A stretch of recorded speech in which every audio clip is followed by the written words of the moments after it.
Grâce au graphique Sparkline, il est possible d'afficher donc un petit graphique juste sur une seule cellule. Nous allons donc voir pour commencer comment en insérer dans votre document Excel 2010.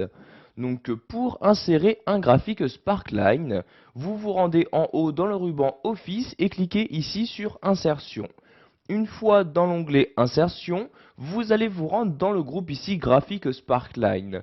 Comme vous pouvez le voir, il en existe trois différents. Soit vous choisissez de créer une courbe, un histogramme ou un histogramme qui représentera les points positifs et négatifs.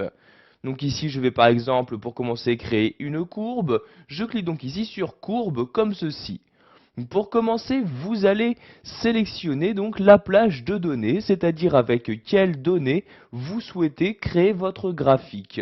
Donc je place bien mon curseur à l'intérieur de ce champ-là et je vais sélectionner ici ces données-ci, donc les données de l'émission de CO2.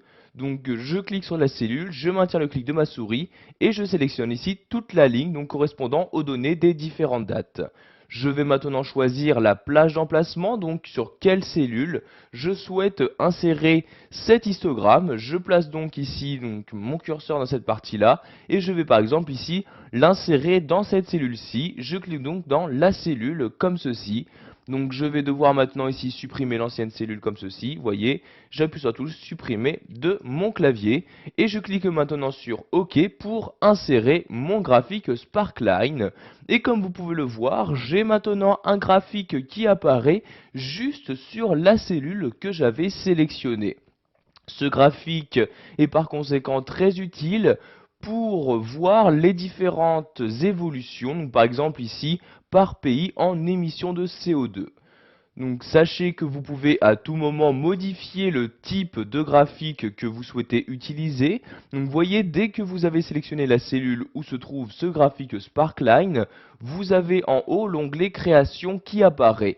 Dans cet onglet, vous allez pouvoir modifier, donc sans changer aucune autre donnée, le type de ce graphique-là en vous rendant dans cette partie-là. Donc vous voyez, pour l'instant, courbe est sélectionnée. Si vous souhaitez maintenant créer un graphique en utilisant les histogrammes, vous cliquez tout simplement ici sur histogramme et comme vous pouvez le voir, vous avez automatiquement le graphique qui change d'aspect pour se mettre à jour et afficher donc ici les histogrammes. De même pour les points positifs, négatifs, je clique sur le type en question et vous avez ici donc que des points négatifs. En effet, toutes les valeurs ici donc présentes dans ce tableau sont positives. Donc ici, je vais par exemple me remettre en courbe. Je clique ici sur courbe comme ceci. Pour finir, nous allons voir que l'avantage de créer un graphique de cette manière est que vous pouvez maintenant l'automatiser. En effet, si je souhaite maintenant appliquer ce graphique pour tous les pays ici présents dans mon tableau, je n'ai pas besoin de recréer à chaque fois ce graphique. Il me suffit juste de l'automatiser. Donc pour ce faire, je sélectionne la cellule avec le graphique. Je me rends en bas à droite de celle-ci. Donc vous voyez maintenant mon curseur ressembler ici à cette petite croix. Une fois que c'est le cas, je clique. Et en maintenant le clic de ma souris, je descends ma souris et vous voyez donc je vais tout simplement automatiser ce graphique comme je peux automatiser une formule ou une donnée. Donc vous voyez ici maintenant je lâche le clic de ma souris et comme vous pouvez le voir ce graphique c'est maintenant appliqué donc pour tous les pays de mon tableau. Donc je remonte ici dans mon document à l'aide de la molette de ma souris.